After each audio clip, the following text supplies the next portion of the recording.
दहशतवादी हल्ल्याविरोधात कारवाया तीव्र, आणखी एका अतिरेक्याचं घर जमीनदोस्त।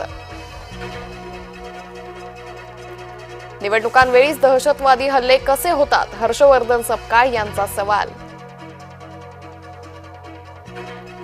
फडणवीसांनी डोळे वटारले, गायकवाड नरमले, पोलिसांविरोधात केलेल्या वक्तव्याबद्दल मागितली माफी।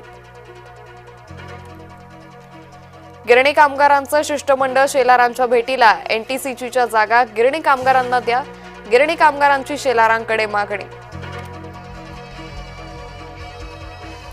हिंगणा मतदारसंघात शरद पवार गटाला मोठा धक्का, उज्ज्वला बोढारे भाजपात। जय महाराष्ट्रमुळे समाजात घडला बदल, धवेलीच्या दलित स्मशानभूमीचा प्रश्न अखेर मिटला।